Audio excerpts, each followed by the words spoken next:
my friends, and welcome back to another video. I am out in my backyard because the sun is going down and the lighting inside the house is not great right now. So I just wanted to do a quick introduction for this video and say thanks for clicking on it. Today we're making some quick and easy meals using some Trader Joe's convenience items. So it's super simple, super low-key, very easy, very delicious for those nights where you just don't feel like cooking but you need to get something delicious on the table.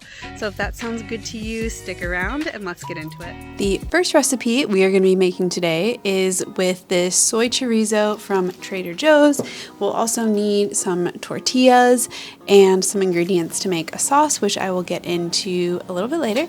So the first thing you want to do is make sure you read the instructions. Remove the said chorizo from the casing. Do not try and put the casing into the pan, which I believe is the same for regular chorizo. You have to take it out of whatever casing it's in, and we're not going to really do anything to the chorizo. Like, the whole point of these recipes or meals or whatever is to just make things super simple. So we're just going to add the chorizo into a pan that is hot and kind of break it up so it's nice and crumbly and fry it up. I wanted to make these meals pretty simple because sometimes it's just not practical to make a huge meal. The only thing we're really doing is making this delicious cilantro cashew cream, which I will leave the ingredients on the screen here so you can pause the video and screenshot it, or or you can see it in the description box wherever I end up posting it. But all we're going to do is add all of our ingredients into a blender. If you don't have a high-powered blender, just make sure you soak your cashews in hot water for a while. I have a high-speed blender, so I still soaked them for half an hour. It just helps them blend better. But we're going to need our soaked cashews, some water, nutritional yeast, lime juice, salt, pepper, and some garlic, and then of course our cilantro. This recipe came about because I have a taco place near my house and they have this delicious green sauce that they serve with their tacos. And spoiler, they're soy chorizo tacos. They serve them with cilantro and onion and this sauce, but I don't think their sauce is vegan. The lady that helped me last time did not speak 100% English, and I don't know Spanish. I would like to, so I wasn't sure if it was vegan or not, so I just didn't eat it, but I remember it from before I was vegan, and it's so good, and this tastes almost exactly like it. Now, I didn't have lemon juice or lemon zest on hand for this, which I did add when I created the recipe, so definitely add the ingredients based on the written recipe, and don't add all of the water at once because it may be too thin. Start with like a quarter cup of water, and if you need more, add a little bit more. So you'll need like between a quarter cup and 3/4 cups of water, and then give it a taste. And if you need more spice, more citrus, add that in there. I thought it needed a little bit more lime juice and a little bit more spice, so I added some more lime juice and a little bit more of the brine from the pickled jalapeno jar, not the jalapenos itself, but you could add more pickled jalapenos. Or if you have regular jalapeno, you could probably use that, but when I made this recipe, I used pickled jalapenos. For one, I just had it on hand, and use what you have. But as with all the recipes that I share on this channel, please feel free to make them your own. Substitute whatever you'd like, leave out ingredients. Just know that it's not going to have the exact same flavor profile as what I made. So again, taste as you go, adjust ingredients, but this is like all the cooking that you need to do for this recipe. Just throw a bunch of things in the blender and blend it up for this sauce, and you could even use a store-bought sauce if you want. And you can freeze this. This does make a pretty decent batch, so I actually froze half of this to use for later. It does change the texture a little bit, but I just throw it back in the blender and smooth it out, and it's totally fine. So yeah, don't waste food. That's why I froze some of it, because I knew I wasn't going to use it all with this particular recipe. So once our chorizo was cooked, we just kind of transferred that in a bowl and then got ready to assemble our soy rizo tacos. I originally was going to dice up an avocado and cut up some raw red onion for this, but because we are making a super easy, this is like a 15-minute meal. I just couldn't be bothered. I had guacamole and pickled red onions, so that's what we're going to use. So then warm up your tortillas in a pan, or if you don't want to do it in the pan, you could do it in the microwave. I highly recommend warming your corn tortillas. I feel like it's sacrilege to not. They just don't taste the same. But you know, you do you, boo. This is your dinner. This is just me giving you inspiration on how to use a pre-made ingredient to create a delicious meal that tastes somewhat gourmet. I don't know. It was really delicious. The chorizo is a little bit spicy, but you know. So again, here we go. We got our corn tortillas, a little dollop of guac, or you can use fresh avocado, and then some diced white or red onion. I just used pickled red onion because that's what I had. That was the easiest. I would have preferred like fresh onion. I think it would have been a good contrast with the creaminess of the sauce and like the spiciness of the chorizo, but you know what?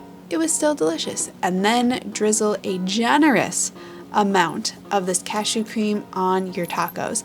I ended up eating 3 of these tacos for dinner. I came back for a 3rd, and then finally top with cilantro, just to kind of get that like authentic taco flavor, you know, less is more.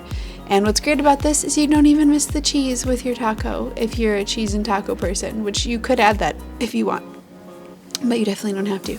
So these were really delicious. I hope you try it, or let me know what you use the chorizo for from Trader Joe's.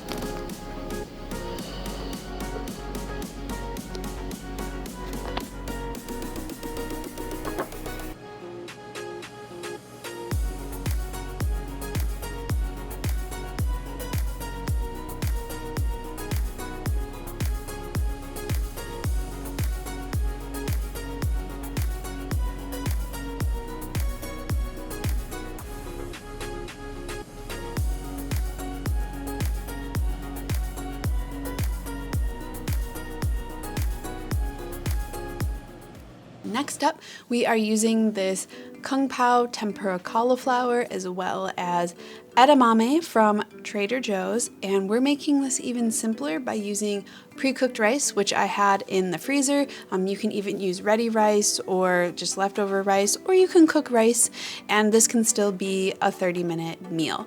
I did defrost the edamame in the fridge beforehand, but you could always just kind of pour hot water over it to thaw it out.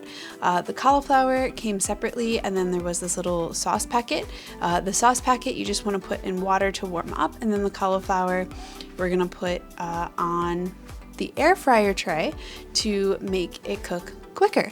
And there are cooking instructions on the bag depending on how you want to cook this, which is great. It takes even more thinking out of making dinner, which is why I said this could be a 30-minute meal. And I forgot I wanted to roast the edamame, so I just did my cauliflower, put it in the air fryer 375 for like 10 minutes, and then I was gonna flip it, and then I was like, hey, wait, I wanted to roast the edamame. You don't have to, you can just mix it in with the sauce, but I wanted it to be a little crunchy. So I added probably like maybe a teaspoon, half a teaspoon of avocado oil and just a little bit of salt and pepper, and then just gave that a stir to coat, and then added that into the air fryer alongside of the cauliflower.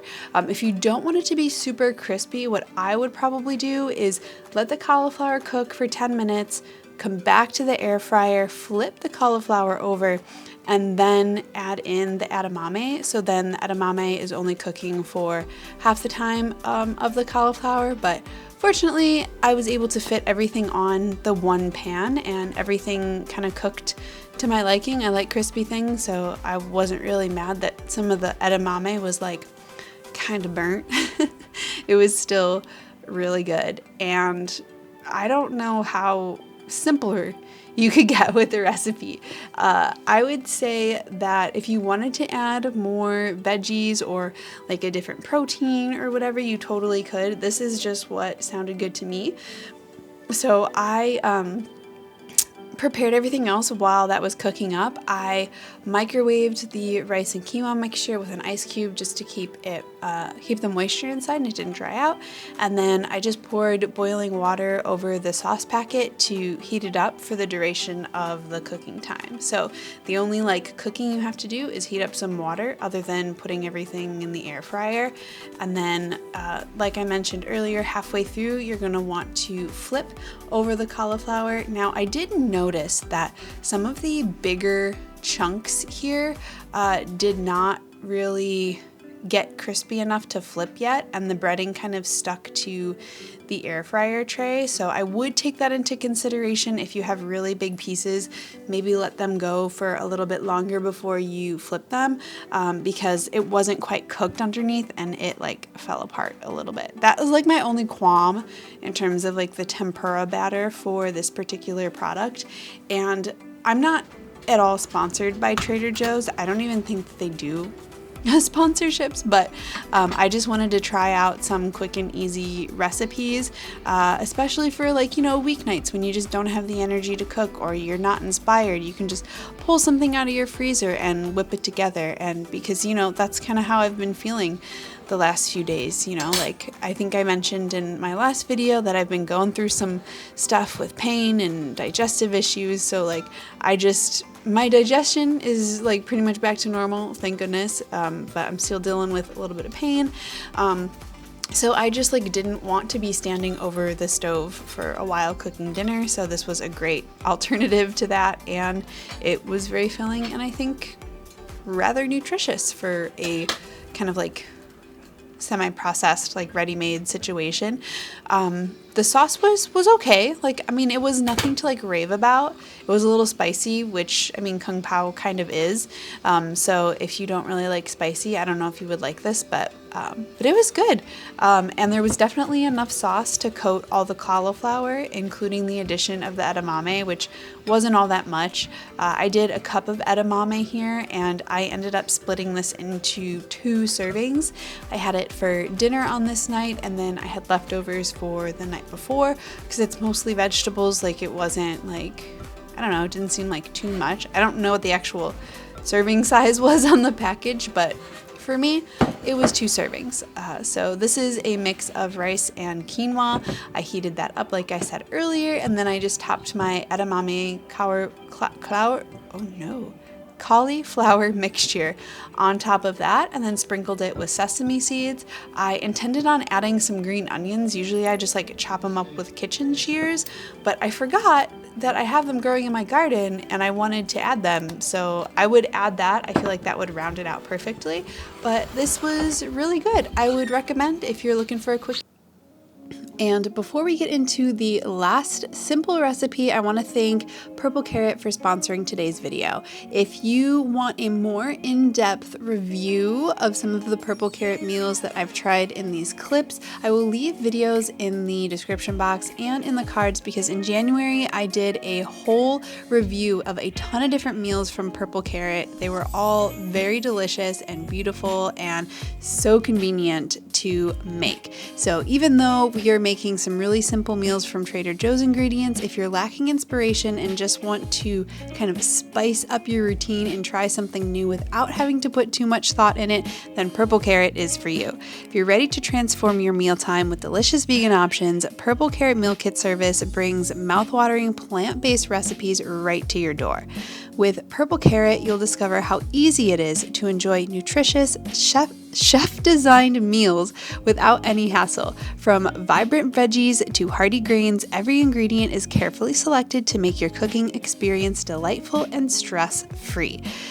Here is the best part. We're offering $100 off your first 4 boxes when you sign up today.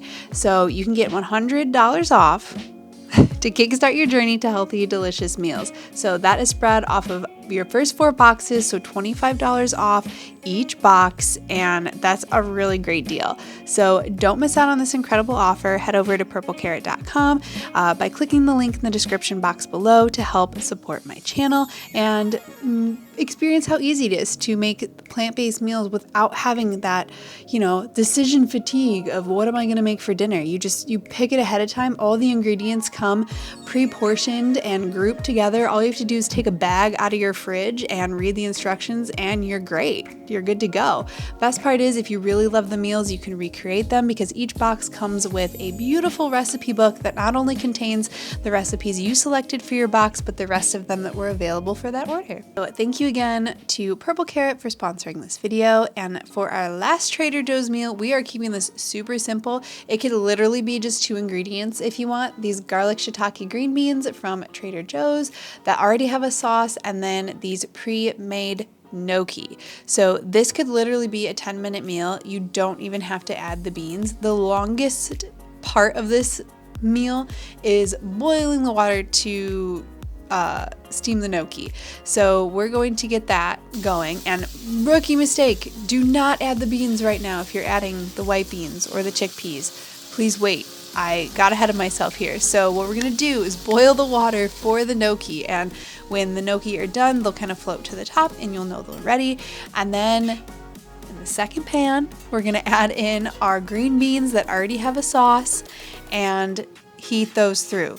Don't add the white beans yet, because what happens when you add the white beans now and they start to cook, these are cannellini beans and they're super duper soft, they get mushy, and it's just not great. This was still really good, but I did not mean to add the beans at this time. I just was like ready to eat, getting excited, and Maya, my little assistant, wanted to come say hello. She was actually like going crazy with this toy. And of course she stops like when I go to film her, but she's like running around with it. She's literally throwing it to herself. It is the cutest thing. She'll run down this little hallway from the kitchen to the family room and whip this toy up in the air and catch it. It's so cute. This is one of her BarkBox toys, which she's loving. So back to the actual meal, which really takes 0 effort and only 2 pots. Once the gnocchi are done, add those into the pot with the rest of the ingredients, which is just the beans, and that is pretty much it. Now I did end up adding a little bit more seasoning to this because I wanted to kind of zhuzh it up a little bit, but following the instructions, heat up the beans, add in the gnocchi, stir that through to get kind of the sauce incorporated on the gnocchi, and then add in the white beans at the end. So the last like minute or so of cooking, just to kind of like heat them up. Because yeah, it kind of turned into a little bit of like a sloppy mess, which I mean, it was okay. Like, I mean, it didn't turn out terrible. It just was a little bit slimy. So that's really all we're gonna do for this. If you want to add a little bit of oil, you can. A little extra seasonings, you do you, boo.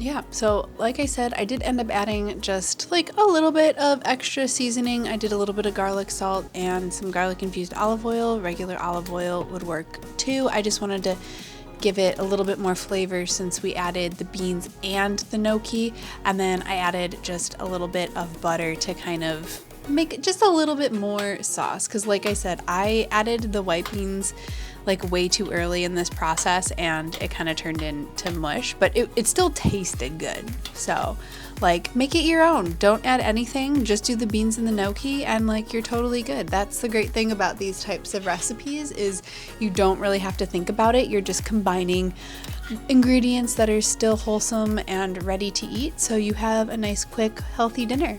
So I hope you guys liked these throw together Trader Joe's meals. Let me know in the comment section below which one was your favorite, or what your favorite easy Trader Joe's meal is too. I would love to hear how you're using those items, because I'm really happy that I live near a Trader Joe's now. Or even if it's not from Trader Joe's, just like your favorite healthy, convenient foods, I would love to hear about them. So if you've made it to the end of this video, I just want to say thank you so much for watching, and don't forget to hit that thumbs up button, share this video with a friend, subscribe if you're new, and I can't wait to see you guys in the next video. I really appreciate you being here. Bye for now.